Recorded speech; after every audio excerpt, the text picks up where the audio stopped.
Okay, first of all, Assalamu alaikum, sir, and thank you so much for your time. Alaikum assalam. Jazakallah khair for inviting me. Sir, our first question to you is what was the purpose of creating your organization?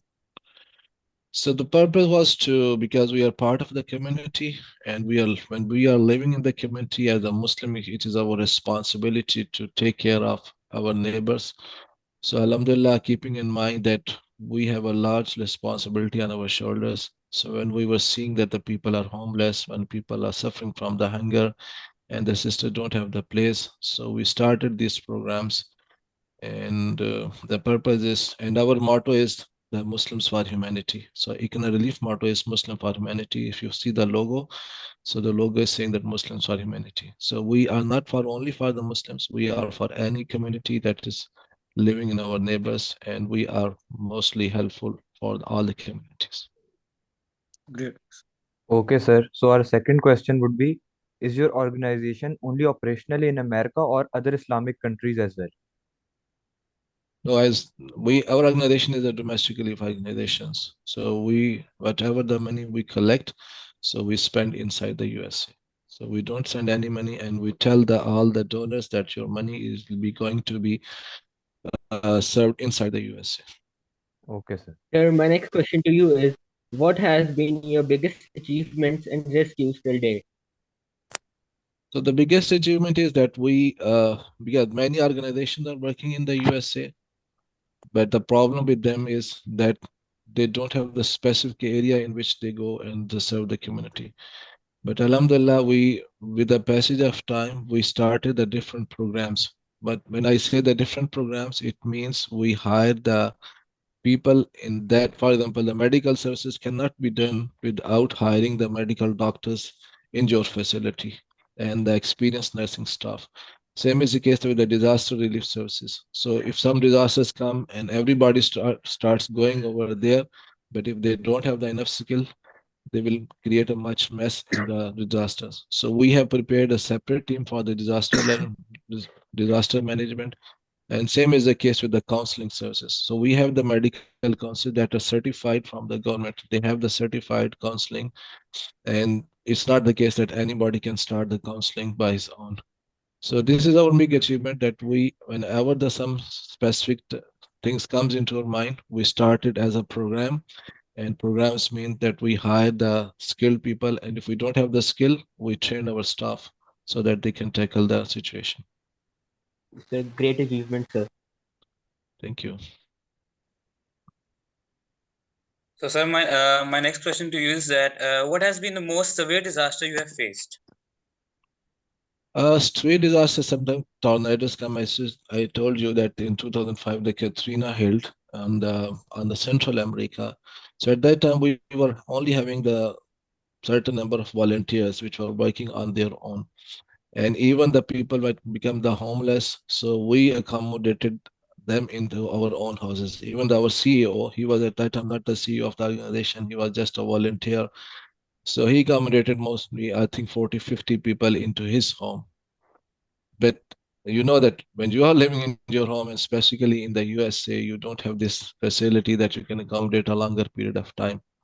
So Alhamdulillah, every year these disasters come into different parts of the USA. And starting from 2005 till today, we have responded into the 75 disasters till today. So this is a continuous challenge that whenever some disaster comes, so our team is prepared. So whatever resources we have, we, Alhamdulillah, we go into the disasters area. For example, in the California where I'm living, so every year there is a fire. The fire victims are there. So because there's a weather is like that one, that's in the summer are very hot, and the fires start coming in the different forests.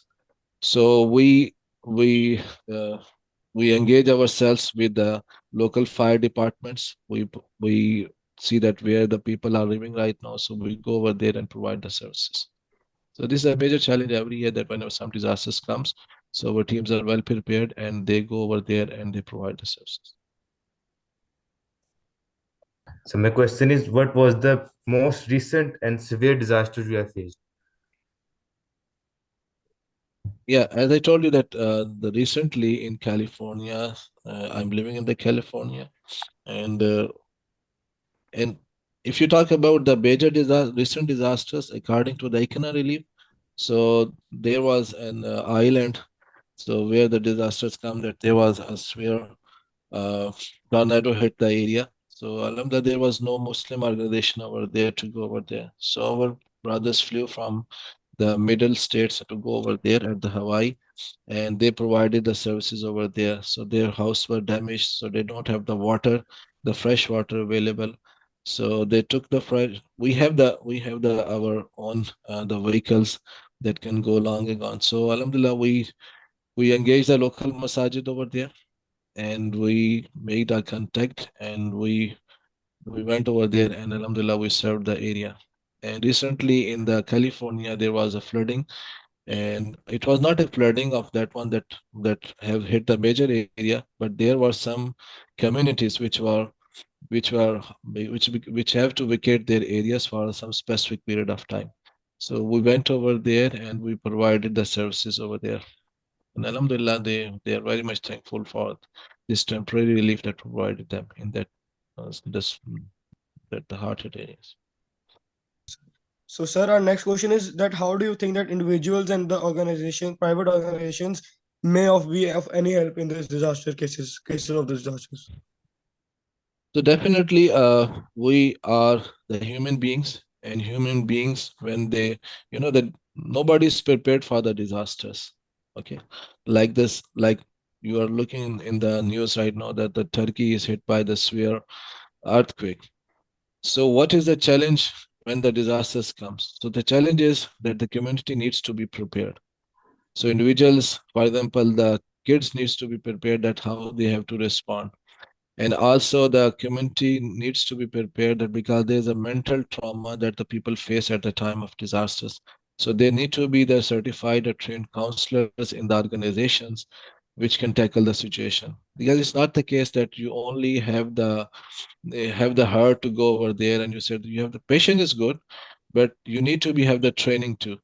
So, and in the West, so this is in the schools and in the organization with the relief organization, whenever they go.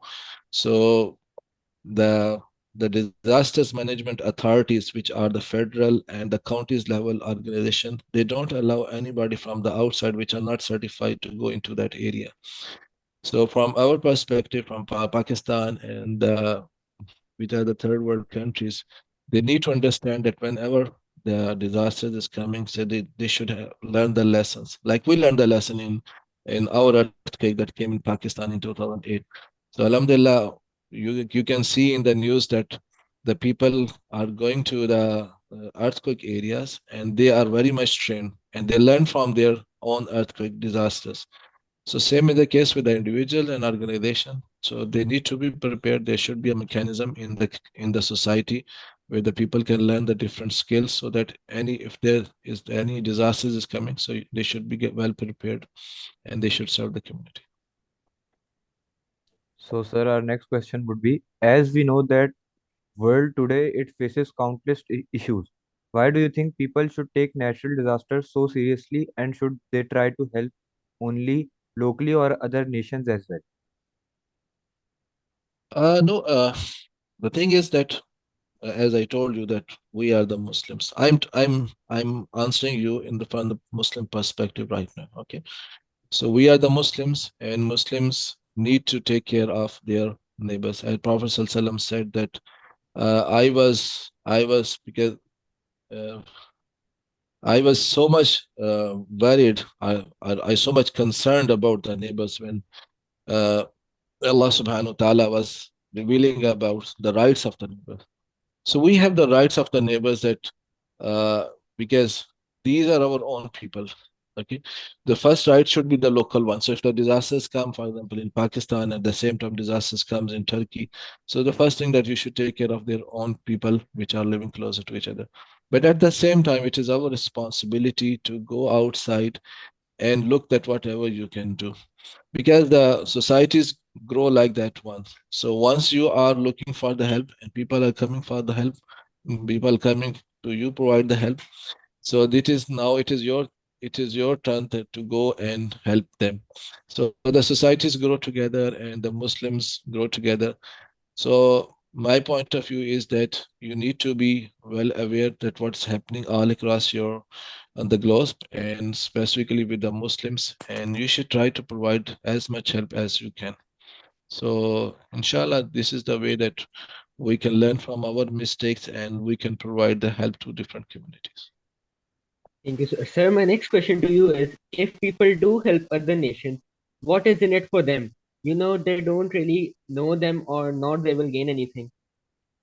No, they definitely gain a lot of things. So, for example, if you're going to Turkey right now in the earthquake areas, maybe you are not doing anything, but when you will see that what kind of sufferings are in the time of disasters, you will definitely start thinking that how we can prepare ourselves. That's why I'm saying that there's always a lesson for anybody that is you are. For example, I served in 2008 in the Balakot area. Okay, so I was not much prepared that what kind of shock the people feel.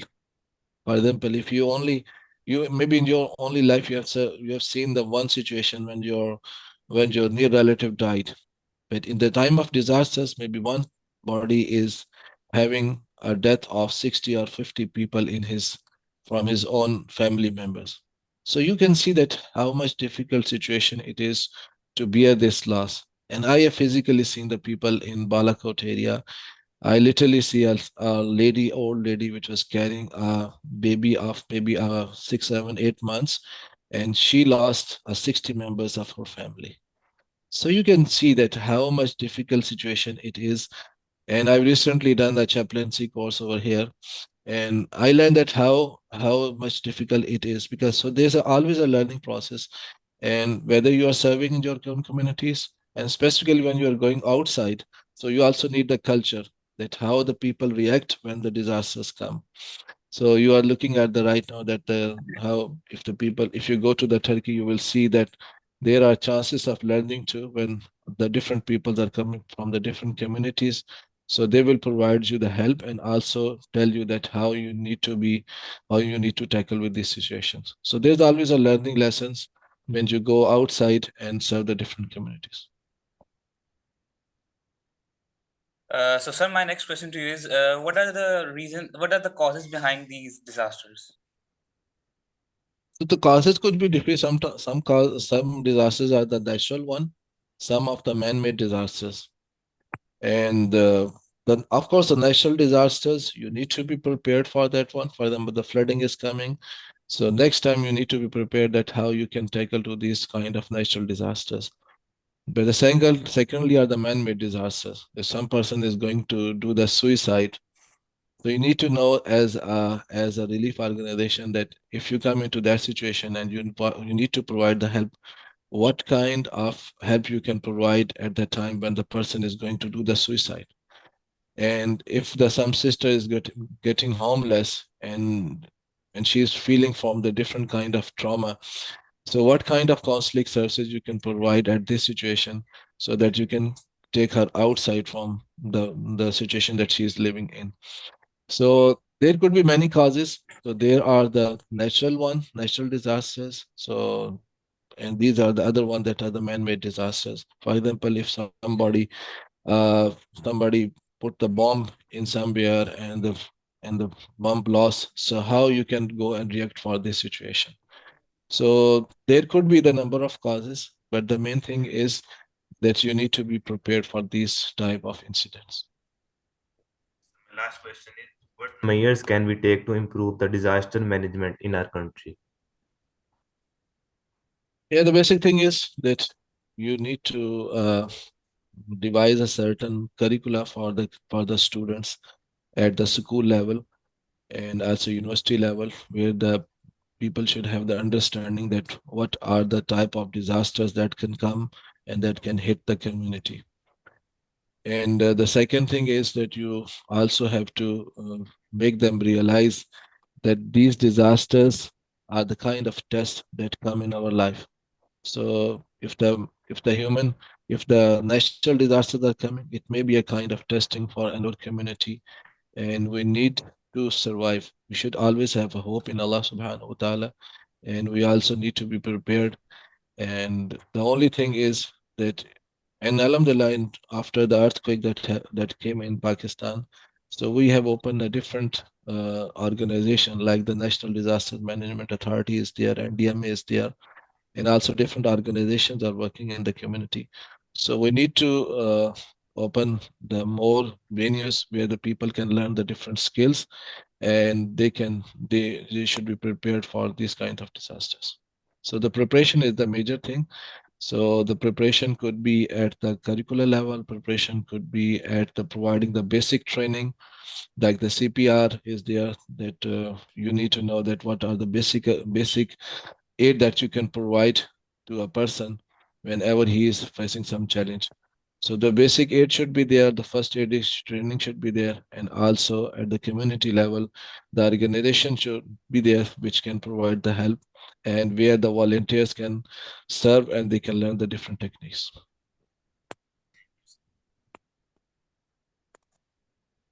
Okay, sir. Thank you. Sir, you are doing great work, and thank you very much for your time, sir.